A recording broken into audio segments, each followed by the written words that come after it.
And hello there, all you stay tuners. Welcome back to our MMA Combat Close Out the Sports Week episode. Quite a eventful UFC pay-per-view last weekend. So, we're definitely going to touch on that. Probably most of the show because it was a hell of a card. Some upsets, some controversy. But before we get into the show, head over to Twitter. Follow us there at ST Sports Podcast. Follow myself at Jimbo ST Sports, as well as head over to Facebook and like and share a page there. Head over to YouTube as well and subscribe to our channel there. I know I keep saying it, but I'm going to eventually get all the videos up to date on there. And you can also find us on Pandora now. I believe we've been on Pandora now for about 3 weeks.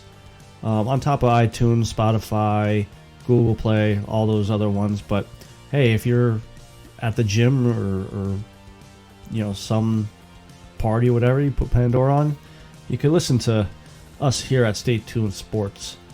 So like I said, last week was UFC 244, Masvidal versus Diaz. And me personally, I think the fight card lived up to what we expected it to.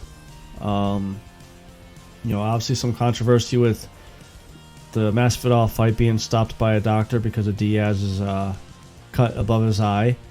I'll get into that and a little Diaz news as well. Got to see a dead body with Kevin Lee destroying Gillespie. I mean, that was a hell of a head kick that he landed there. But, each fight was a good fight. Like I said, the main card started off with Kevin Lee versus Gregor Gillespie. And I know I gave Kevin Lee a lot of shit, saying that I think he's done. He just looked lost when he moved up to 170, now moving back down 155. But the one thing I forgot was that he is training now with George St. Pierre at TriStar. And I'll tell you what, it definitely was the right move, because he looked back like he wanted to be back into it. And he seemed humble too, because even after the fight, when Joe Rogan was interviewing him, he flat out said, he goes, I don't want a title shot yet. I want to get a couple more fights underneath my belt, then start worrying about it. And with this fight, I picked Gregor to beat Kevin Lee. Boy, was I wrong, though. I mean, not everybody, a lot of people did pick Gregor to beat Kevin Lee. I would assume probably because of his past couple performances. But he definitely opened some eyes back up with the win of how he won, I should say, too. The one little, maybe a little controversy with him, though, was the little mark on his collarbone there. Everybody thought it was a staph infection. How is he fighting, and how's New York letting him go on? Well, according to Kevin Lee himself, it was an ingrown hair. But I'll tell you what, man, that was nasty looking. I don't know how that was an ingrown hair, but congrats to him with that win. And like most of the night, I was terrible with my picks. I think the only fight I got right was Jorge Masvidal, and that was only because of the doctor stoppage. But after that fight, we had Derek Lewis versus Ivanov, and this was actually a pretty entertaining fight. Two heavyweights. You would expect a quick knockout, but I'll tell you what, Ivanov, he took a lot of punches and took them like a champ. Derek Lewis threw a lot of good strong punches, but I do kind of agree with Joe Rogan that Lewis is dangerous now. If he were to add some type of offense with his left hand, whether it be a jab or a hook or something like that, and not have to rely so heavily on that right hand of his, I think he'd be so dangerous, just because he has so much knockout power in that right hand. if he has even a jab, just to keep the fighter honest, and also would help him figure out his range a little bit better, so he's not wasting, those power punches that he throws. Set up that power punch. If you got a jab that you could go 2 jabs to the body, eventually the other fighter's going to start blocking those punches down below, leaving the head wide open. But Derek Lewis pulled out the win by decision. It was a close one, though. It was a split decision. I think the second round I gave Ivanov, and the third round I believe was close. But he won by split decision over... Lewis won by split decision over Ivanov. Then we had Stephen Thompson versus Vincent Lecou. Again, another good fight. Very impressive fight from Thompson. I picked Lecou. I thought maybe everybody finally figured out how to beat the karate style he does, but he came up and he, good movements, and just landed the points. But again, Lecou took a lot of the punishment and unfortunately came out on the wrong end of the decision. So that one, like I said, Stephen Thompson won by unanimous decision. After that was the co-main event with the middleweight division between Darren Till versus Kevin Gastelum. And to kind of backtrack the week of the fight, Darren Till was having some visa issues and was to the point that UFC wasn't sure if he was even going to be able to come to New York to fight, and had possibly backup plans, backup fighters.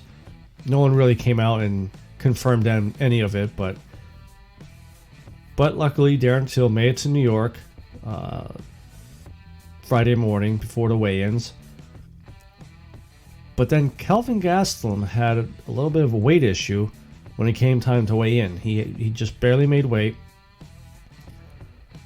And before the weigh-ins, I actually had Kelvin winning because he should have been a tougher opponent for Darren Till, being that this is Till's debut at 170. And like we've seen with Kevin Lee, and like I said on last week's episode, how a lot of fighters have a hard time that first debut fight in a new weight division.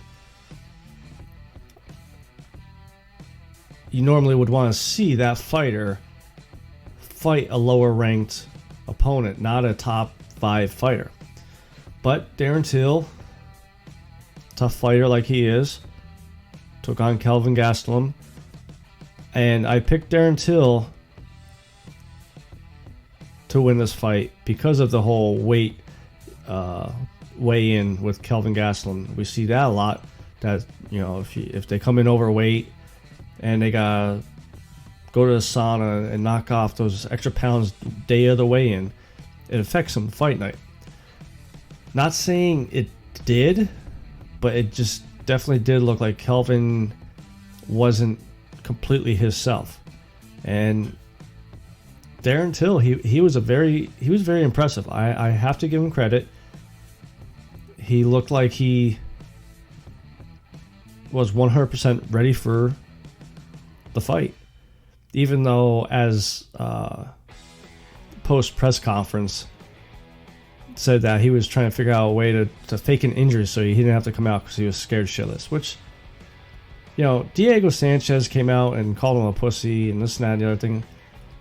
I'm sorry, if you're not scared to get in there and you have no emotion, there's something wrong with you. Like, there has to be some nerves, or Darren Till was scared, or to call him a pussy and a bitch and all that. I lost a little respect for Diego. I liked him. He was a tough fighter. He was one of the the original Ultimate Fighters from the early seasons. But Darren Till's a tough fighter. Once that cage locks, I mean, there's no out. The only way you get out is telling the ref to stop the fight. And Darren Till didn't do that against Kelvin and won a split decision. Again, I think I gave Kelvin the second round. Seemed like, typical first round. They had that feeling out process, even though Till was doing a little bit more of the aggression, if you want to call it that. But Gastelum in the second round just started to come on.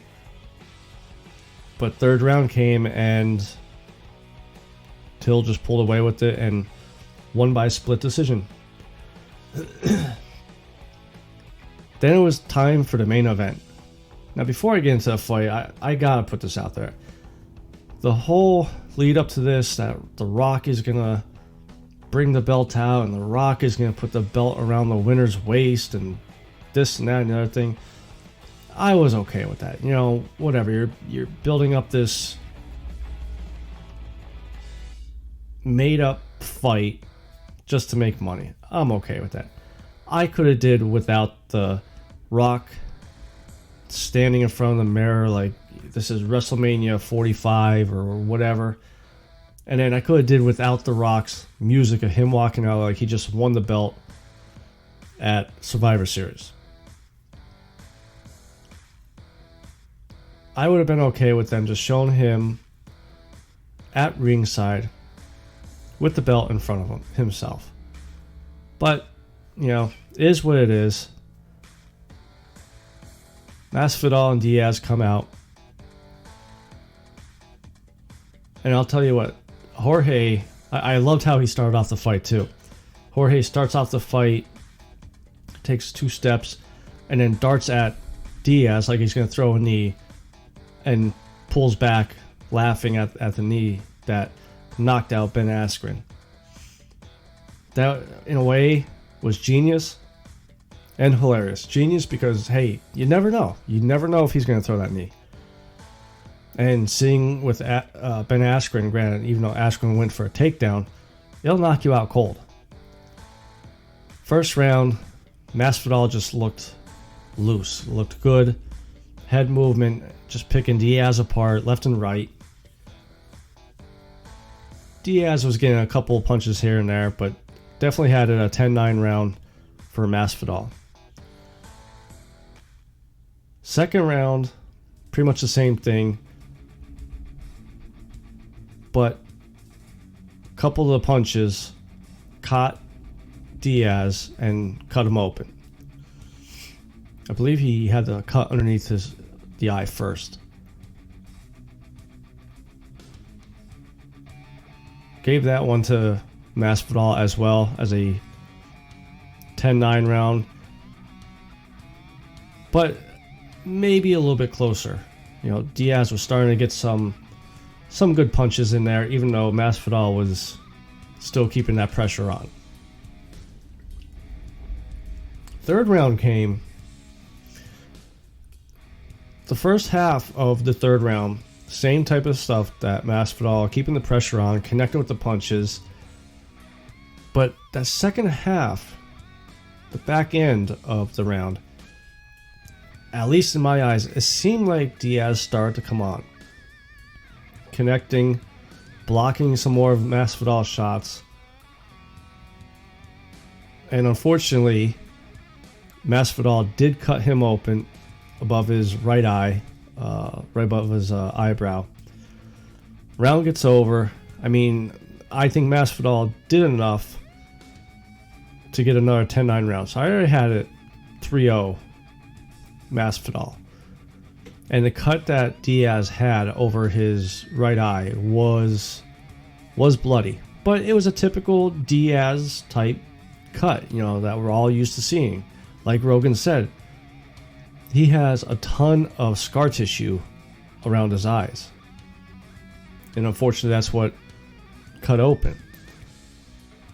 They got their advice from their corners. Ref said, let's go. They stand up. Next thing, the doctor gets called into the ring. Comes over, looks at the cut. Asks Diaz, is he good to go? And Diaz said, yeah. And you could see the doctor go to Dan Margaliata, fights off. And you could tell Margaliata didn't want to call it off. But it has to do what the doctor says. Called off the fight due to doctor stoppage. Even I was yelling about the stoppage, even at 12 o'clock at night. At that point, I don't think it should have been stopped. You know, you look at the Tyson Fury cut and some other cuts that you've seen through the UFC that seemed way worse than what Diaz did or had. But when you see the pictures after the fight backstage, it actually was the right call. Doctor is only doing his job of protecting the fighter because, again, let's face it, unless you're Todd Duffy, no fighter is going to say, no, I don't want to fight no more when it comes to a big fight like this. So, after seeing those pictures, you know what, I'm okay with the stoppage.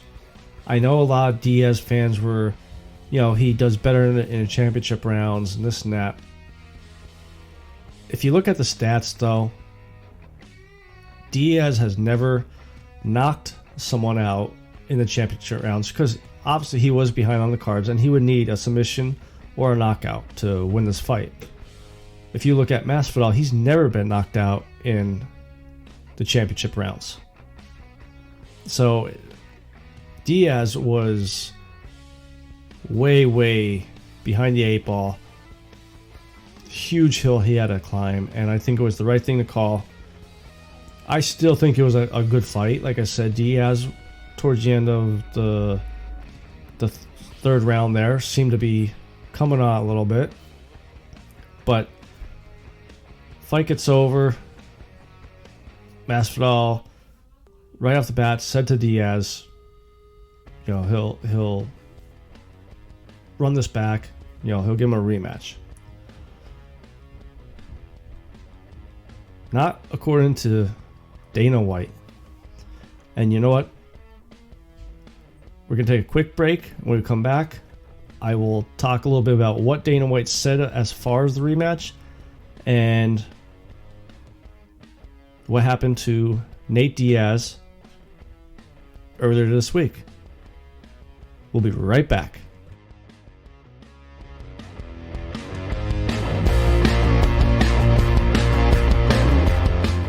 Hey, what's up, everybody? This is your good friend Jimbo from Stay Tuned Sports. Are you looking to get into writing or putting out podcasts to give your hot takes or your opinion about certain subjects of the major sports or even e-gaming? Well, head over to bellyupsports.com and send the guys a message to get some information about how you could join our family.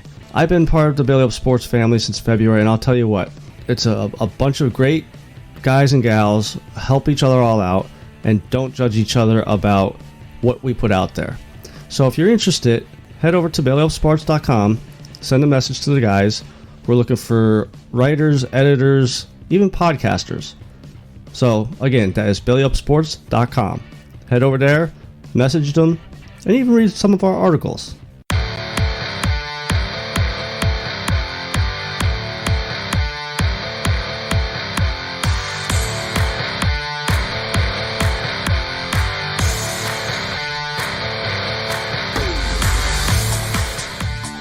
And welcome back to our MMA show this week.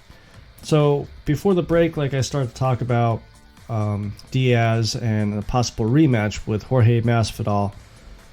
And unfortunately, even that night, right at the post-press conference, Dana White came out and said 100% will not happen again.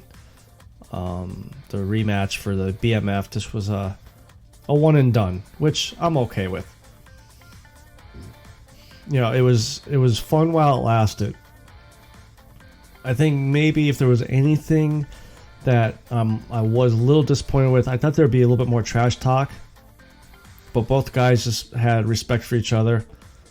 from where they came from. You know, Diaz, the backyards of Stockton, Jorge Masvidal, coming from Kimbo Slice's Miami yards, you know, the backstreet fights and stuff like that. And then, let's see, today is Friday as we record. I believe it was like Wednesday. Nate Diaz came out and said he is retired once again. Now, he even said right after the fight, like, he could see all the politics kind of going on. He never felt Masvidal would give him the rematch. And on top of all that, I believe I saw somewhere both fighters are taking home $500,000. You know, Diaz at 31, 32 years old, taking home $500,000 for one fight. With all the cuts he always gets, I could see him actually this time around being done. I mean, before this, he fought Anthony Pettis back in April or so, or a little bit earlier on this year. But before that, he hasn't fought. He didn't fight since the Conor McGregor fight, which was 3 years ago. So even if he takes another 3 years off, he'll be 34, 35 years old. You know, most likely not healed with that scar tissue because it never heals. So I could see him being retired. And if it is, you know, up until the Anthony Pettis and the Jorge fight here, I never picked him, never liked him. But he did gain my respect over the years. He is a tough fighter. He is a bad motherfucker. So if this is your last fight, Nate, thanks for all the good fights, and I hope you enjoy retirement. Now, staying on the Jorge Masvidal and the Nate Diaz fight, after the fight, again at the post-press conference, Jorge Masvidal made the statement that he wants to take on Canelo Alvarez in boxing, not in MMA, in boxing. I am so done with this. Well, I just don't understand why boxers want to come to MMA, try it out, and why MMA guys want to go to boxing and try it out. They both fail miserably. It's two totally different sports. Yes, they both have gloves, and yes, they both punch. But MMA, as far as footwork and, you know, the way you set up stuff, is totally different than boxing, and vice versa. We saw it with Conor McGregor. I mean, Jesus, Conor was trying to do a guillotine on Floyd Mayweather during the boxing match. And I still think Conor has better boxing than Masvidal, even though I think Masvidal would win the fight.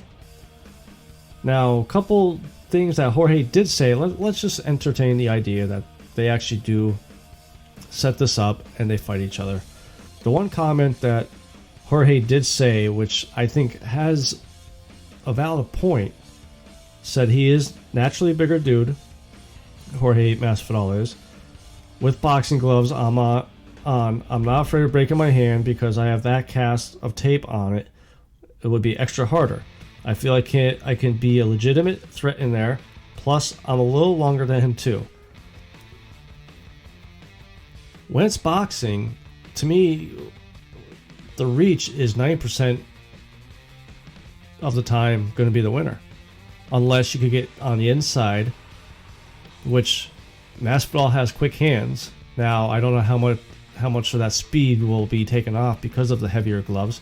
But even that, he does have a point there that MMA uses smaller gloves. And if you really even think about bare knuckle, who don't wear gloves at all, don't punch as hard because they're afraid of breaking their hands.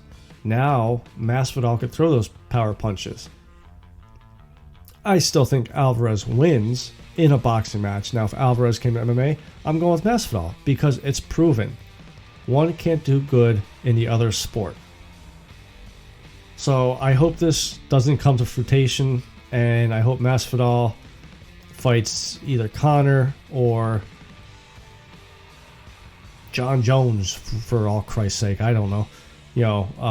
Him looking for that big payday. And I think the big payday is Conor McGregor, even though I think we're going to see Conor McGregor versus Cowboy in January.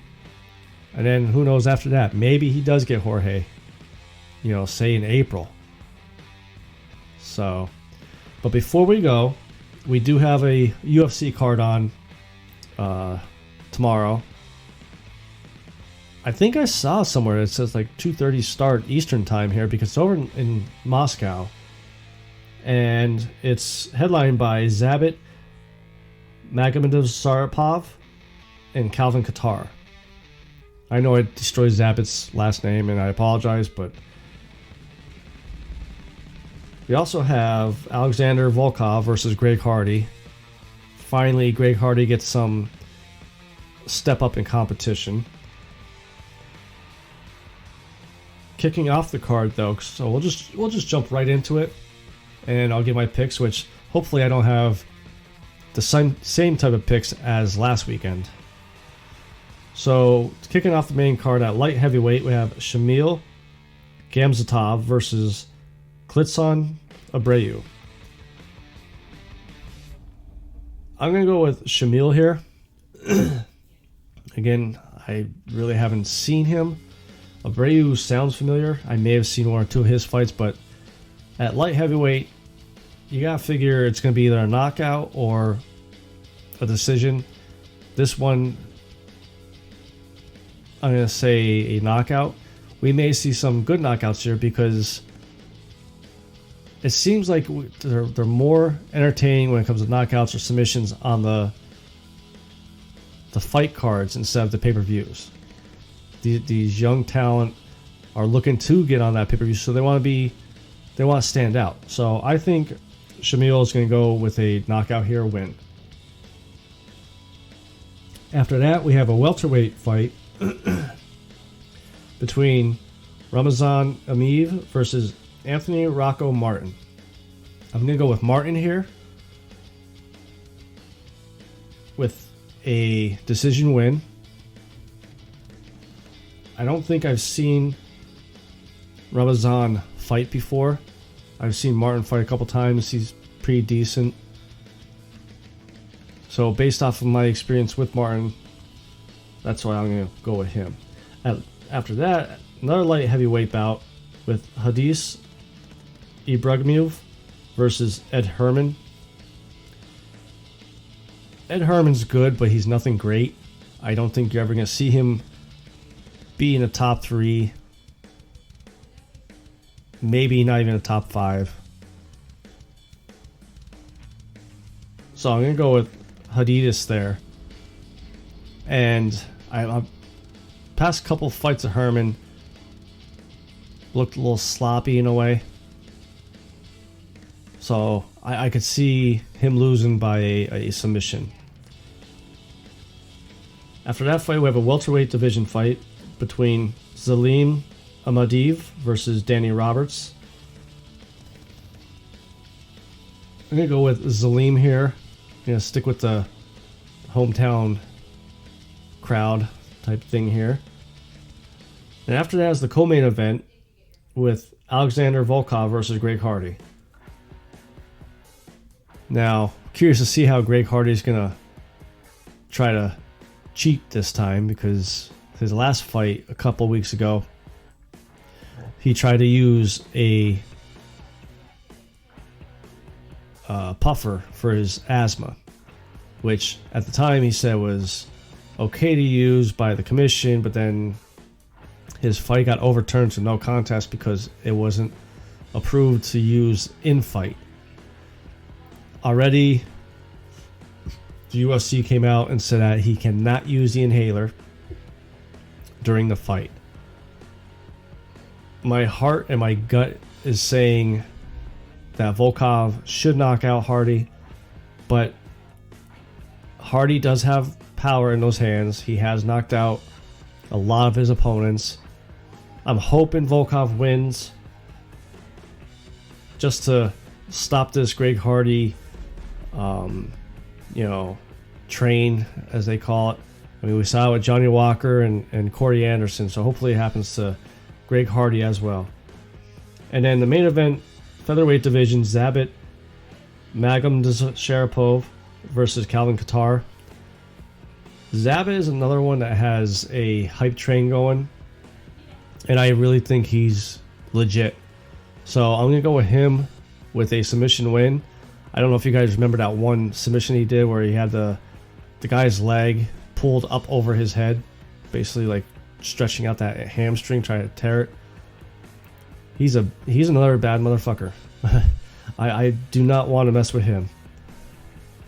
So that will be it for this week. Before we go, head over to Twitter. Follow us at ST Sports Podcast. Follow myself at Jimbo ST Sports. Head over to Facebook, like and share all of our episodes, our page, and also head over to YouTube and subscribe to our channel. And don't forget, we are now on Pandora, so you can hear us there, as well as iTunes, Spotify, Google Play, Spreaker, all of them. So, till next week, this is your good friend Jimbo, signing out.